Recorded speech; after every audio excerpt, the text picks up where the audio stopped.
যখন একটা বাচ্চা ছোট থাকে তখন বাচ্চাটাকে আমি আমাদের মতো করে আমরা আমাদের মতো করে লক্ষ্য স্থির করে দেওয়ার চেষ্টা করি।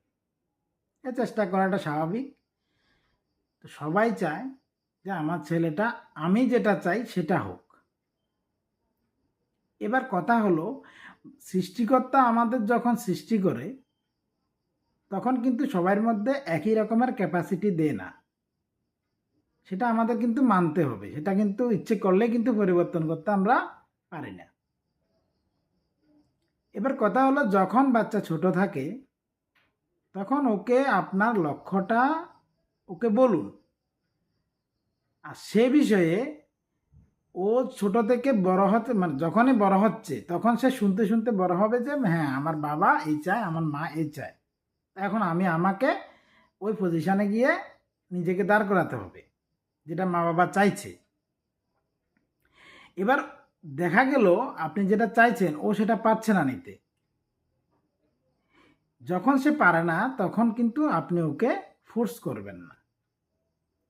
এবার একটা বয়স পরে যখন আপনি দেখলেন যে আপনি যেটা চাইছেন ও সেটা হচ্ছে না, তখন আপনার যেটা করণীয় সেটা হলো ওকে ওর মতো বুঝতে দিন, ওর মতো ভাবতে দিন যে ও কি চাইছে, ও কিভাবে পড়তে চাইছে, নিজেকে কিভাবে গড়তে চাইছে।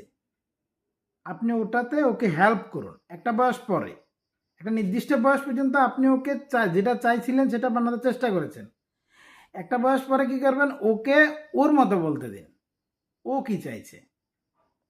আর যখন ও বলবে যে ও কি চাইছে, বা ধরুন আপনি ওর কাজকর্মের দ্বারা বুঝতে পারলেন যে ও কিভাবে চলতে চাইছে, কিভাবে এগোতে চাইছে, ও কোন ডেস্টিনেশনে যেতে চাইছে, আপনি ওকে ওই জায়গায় পৌঁছ করাতে ওকে সাহায্য করুন। দেখবেন আপনি যেটা চাইছেন সেটা থেকে ও আরও 100 গুণ ভালো করবে। এটা 100%। কারণ আমাদের যখন লক্ষ্য স্থির থাকে আমরা কিন্তু তখন ওই লক্ষ্যে নিজেকে নিয়ে যেতে কিন্তু উদ্যত হয়ে পড়ি। তাই ও যেটা চাইছে ওকে যদি ওটা করতে দিন, তাহলে দেখবেন ও কিন্তু ওই জায়গাতে পৌঁছতে চেষ্টা করবে যেটা সে চাইছে। তাই ওর মতো ভাবতে দিন ওকে, আপনি ওকে হেল্প করুন। আমরা গার্ডিয়ানরা তো হেল্প করা ছাড়া আর কিছুই করতে পারবো না। আর কি করতে পারবো? কিছু করতে পারবো না। তাই আমাদের সবচেয়ে বড় কথা যেটা, যে ওদের লক্ষ্য স্থির করতে ওদের পাশে থাকতে হবে, চেষ্টা করতে হবে, চেষ্টা ছাড়লে হবে না।